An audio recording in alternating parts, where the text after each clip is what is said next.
एक बार फिर से स्वागत है दोस्तों आपका आपके YouTube चैनल सिविल गुरुजी पे। मैं हूँ एस्टिमेशन प्लानिंग इंजीनियर गजेंद्र। आज दोस्तों हम लोग बात करने वाले हैं प्लास्टर की प्लानिंग कैसे करते हैं और क्या क्या चीजें होती है जो प्लास्टर का एग्जीक्यूशन हम लोग कराते हैं तो हमें ध्यान रखनी होती है। तो बने रहिए दोस्तों इस वीडियो के साथ। तो दोस्तों जैसा कि आप यहाँ पे देख पा रहे हैं, मैंने एक ड्राइंग बनाई हुई है जहां पर मैंने ब्लैक मार्कर से मार्क किया हुआ है मेरी वॉल को मैंने मार्क किया हुआ है। और यहाँ पर जब मैं एस्टिमेशन बनाऊंगा तो मुझे प्लानिंग करनी पड़ेगी कि कौन सा प्लास्टर मैं किस साइड करूंगा, राइट?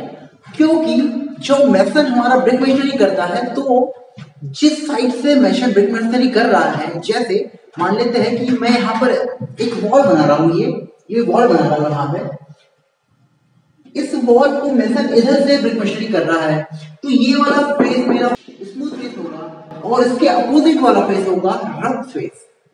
तो मुझे क्या करना पड़ेगा, स्मूथ फेस में जब मैं प्लास्टर करूंगा तो इस पे मैं 12 mm प्लास्टर करूंगा और जो रफ फेस आएगा, मेरा रफ साइड आएगी, उस पर मैं 15 mm प्लास्टर करूंगा क्योंकि उस पर रफ सरफेस होगा और ब्रिक मेसनरी है, थ्रेडिंग और लाइनिंग में नहीं होगी, इसीलिए उस पर हम लोग 15 mm का प्लास्टर करेंगे। एक और चीज हम लोग ध्यान रखते हैं दोस्तों कि जो आउटर वॉल होती है हमारे प्रोजेक्ट की, हमारी बिल्डिंग की, उस पर हम हमेशा 15 mm का प्लास्टर अप्लाई करते हैं क्योंकि वेदरिंग एक्शन को रेजिस्ट करने के लिए प्लास्टर की थोड़ी सी मोटी लेयर होना जरूरी है। इसलिए हम लोग 15 mm का प्लास्टर पहले हमने प्लान किया। हमारे बिल्डिंग के चारों तरफ हमने 15 mm का प्लास्टर मार्क किया है। यहाँ पे आप देख लीजिए 15 mm का प्लास्टर को मैंने ब्लू लाइन से मार्क किया हुआ है और 12 mm के प्लास्टर को मैंने रेड लाइन से मार्क किया हुआ है। ये दो चीजें हो गई दोस्तों हमारी प्लानिंग करते हैं, जो एस्टिमेशन करते हैं तो प्लास्टर हम कैसे प्लान करते हैं, राइट? अब हम लोग बेसिक जान लेते हैं कि प्लास्टर कितने टाइप के होते हैं नॉर्मली। तो जो बिल्डिंग में प्लास्टर करते हैं हम लोग नॉर्मली 3 टाइप के प्लास्टर यूज करते हैं। पहला होता है 6 mm प्लास्टर जो हम लोग कंक्रीट फेस या सीलिंग पर करते हैं, राइट दोस्तों? छत पर मैं 6 mm का प्लास्टर करूंगा और 12 mm का प्लास्टर मैंने आपको बताया स्मूथ फेस पे हम लोग करेंगे और 15 mm का प्लास्टर या तो हमारे बिल्डिंग के आउटर साइड वाली वॉल पे करेंगे या फिर रफ साइड वॉल पे हम लोग 15 mm प्लास्टर अप्लाई करेंगे। ठीक है दोस्तों, तो मैंने प्लानिंग की, मैंने यहाँ पर पूरा जो आउटर पेरिमीटर थी मेरी, यहाँ मैंने 15 mm का प्लास्टर प्लान कर दिया। इसी के अपोजिट साइड जैसे यहाँ मैंने 15 mm प्लान किया है तो इसके अपोजिट पे 12 mm प्लास्टर प्लान करूंगा, राइट दोस्तों? तो मैंने 12 mm प्लास्टर प्लान करते हुए ऐसी पूरी प्लानिंग मैंने तैयार कर ली। मेरे बेडरूम में, किचन में, हॉल में, हर जगह जहां जहां मुझे प्लास्टर करना था मैंने प्लास्टर की प्लानिंग कर ली है। और आप इसमें डायग्राम में देख सकते हैं दोस्तों, कहीं पर भी दोनों साइड ना तो 12 mm प्लास्टर प्लान है ना ही 15 mm। एक फेस हम लोग 12 mm की प्लान कर रहे हैं, एक फेस 15 mm की प्लान कर रहे हैं, राइट दोस्तों? चलिए अब हम लोग जान लेते हैं कि जब हम एग्जीक्यूशन कराएंगे प्लास्टर का तो क्या क्या चीजें हमको ध्यान रखनी पड़ेगी दोस्तों। पहली चीज आती है, जब भी हम प्लास्टर अप्लाई करने वाले होते हैं किसी दीवार पर तो वहां पर कोई भी लूज मटेरियल नहीं होना चाहिए। अगर है तो हम उसको क्लीन कर लेते हैं क्योंकि प्लास्टरिंग के बाद वहां पर क्रैक्स डेवलप हो सकते हैं आप दोस्तों। दूसरी बात आती है कि अगर कहीं पे भी आपकी वॉल से 12 mm तक अगर आपका कुछ प्रोजेक्शन है तो आप उसको हटा दीजिए, निकाल दीजिए, ताकि आपके प्लास्टर करने में आपको एक्स्ट्रा मोटर नहीं लगेगा। तीसरी बात आती है प्लास्टर करने में, जहां जहां पर कंक्रीट, आरसीसी कंक्रीट और ब्रिक मेसनरी का जॉइंट होता है दोस्तों, जैसे कॉलम मेरा कॉलम खड़ा है, यहाँ पर मेरी वॉल है, ब्रिक वर्क है यहाँ पे, तो यहाँ पर क्या होगा दोस्तों, coefficient of thermal expansion concrete का अलग होता है और हमारी ब्रिक मेसनरी का अलग होता है, जिसके कारण दीवार के और कंक्रीट के जॉइंट पर एक क्रैक डेवलप हो जाता है कुछ सालों बाद। जिससे बचने के लिए हम लोग क्या करते हैं दोस्तों, चिकन मेश का यूज करते हैं, राइट? चिकन मेश का यूज हम लोग करते हैं जॉइंट से कम 100 mm बोथ साइड ओवरलैप हो, जिससे हमारे क्रैक्स डेवलप ना हो। इसके बाद आता है दोस्तों, अगर हमारे बिल्डिंग में कहीं ग्रूव स्पेसिफाई है ड्राइंग में या आपको इंजीनियर इंचार्ज ने बताया है कि आपको ग्रूव प्लान करने हैं तो हमको ग्रूव काटना होता है दोस्तों, जहां बीम और ब्रिकवर्क हमारा जॉइंट होता है। इसके बाद हम लोगों को ध्यान रखना होता है दोस्तों, जब हमें प्लास्टर अप्लाई करूंगा मेरी वॉल पे तो उससे 3 से 4 घंटे पहले हम लोगों को वॉल को प्रॉपर वेट कराना होता है। पूरी तरीके से हमारी वॉल गीली होनी चाहिए जिससे हमारा वाटर सीमेंट रेशियो असर ना पड़े, जैसे हम प्लास्टर हम लोग करवाते हैं तो water cement ratio wall absorb ना करे दोस्तों। क्लियर है? इसके बाद दोस्तों हम लोग ध्यान रखते हैं कि इस पर सीमेंट की स्लरी पेस्ट की हुई है या नहीं है, क्योंकि सीमेंट की स्लरी हमारी वॉल पर अप्लाई की जाती है जब प्लास्टर हम करते हैं, उसके बाद मोर्टार को अप्लाई किया जाता है। इसके बाद दोस्तों ध्यान रखना होता है कि आपकी प्लास्टर की थिकनेस स्पेसिफाई है या नहीं।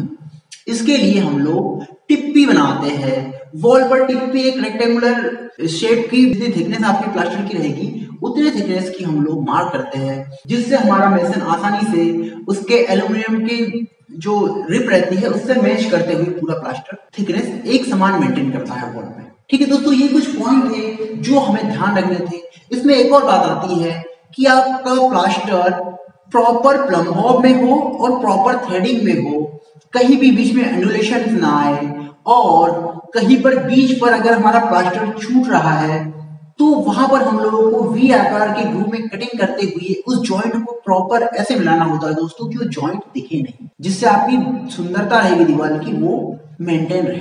ठीक है दोस्तों, ये हम लोगों की प्लास्टर की कुछ एग्जीक्यूशन की पॉइंट थी जो मैंने आप लोगों के साथ शेयर की है।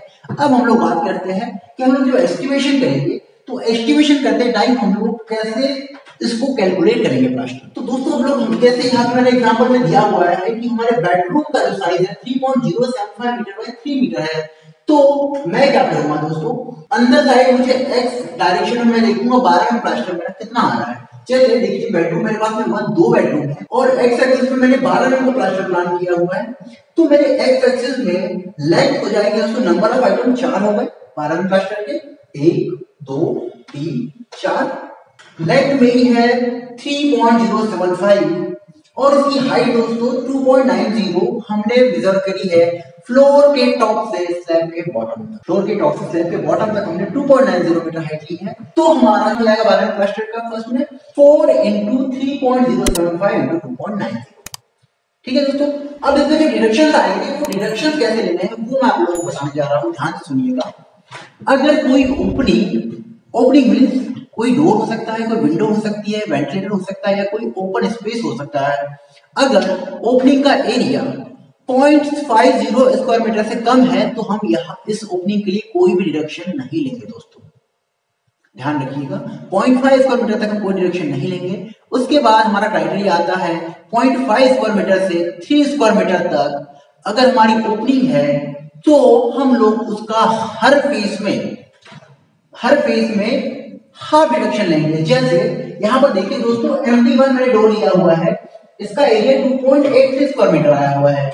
अब चूंकि मेरा MD1 यहाँ लगा हुआ है और मैंने इधर 12 में और इधर 15 में प्लास्टर की प्लानिंग की हुई है, तो जब मैं कैलकुलेशन करूंगा मेरे प्लास्टर की तो MD1 का मैं हाफ डिडक्शन लूंगा, मतलब 2.83 डिवाइड बाय 2, ये मेरा प्लास्टर का एरिया 50 mm प्लास्टर के लिए मैं काउंट करूंगा दोस्तों, और 12 mm प्लास्टर के लिए भी इतना ही एरिया काउंट करूं। ठीक है दोस्तों, ऐसे ही देखिए यहाँ पे डोर MD1 है, D है, D1 D2 D3 D2A, W1 W2 W3, ये हमारे कुछ डिटेल्स है हमारी बिल्डिंग में।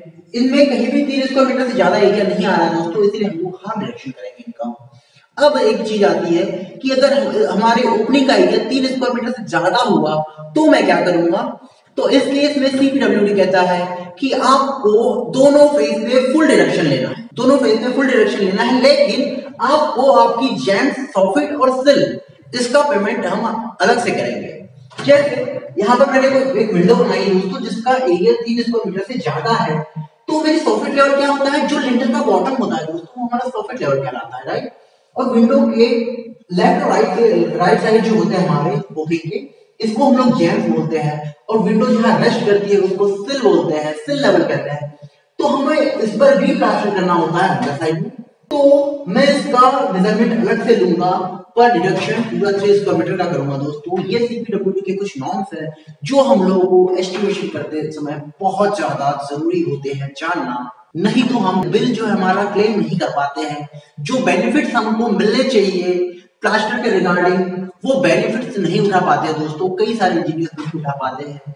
तो ऐसे ही छोटी छोटी स्किल्स जो हमारे कैरियर में बहुत ज्यादा जरूरी होती है हमारे कैरियर को आगे बढ़ाने के लिए, ऐसे स्किल अगर आप और डेवलप करना चाहते हैं दोस्तों, और ज्यादा जानना चाहते हैं इन सब चीजों के बारे में, तो सिविल गुरुजी की ऑफलाइन ट्रेनिंग कोर्स ज्वाइन कीजिए। यहाँ पर कंप्लीट बैच स्टार्ट हो रहे हैं दोस्तों, अब जल्दी रजिस्ट्रेशन कीजिए, नंबर डिस्क्रिप्शन में दिया हुआ है, कॉल कीजिए, अपनी सीट बुक कराइए और नए वीडियो के साथ में आपको ऐसा ही डिटेल आपको देता रहूंगा दोस्तों। तब तक के लिए जय हिंद, जय भारत, वंदे मातरम।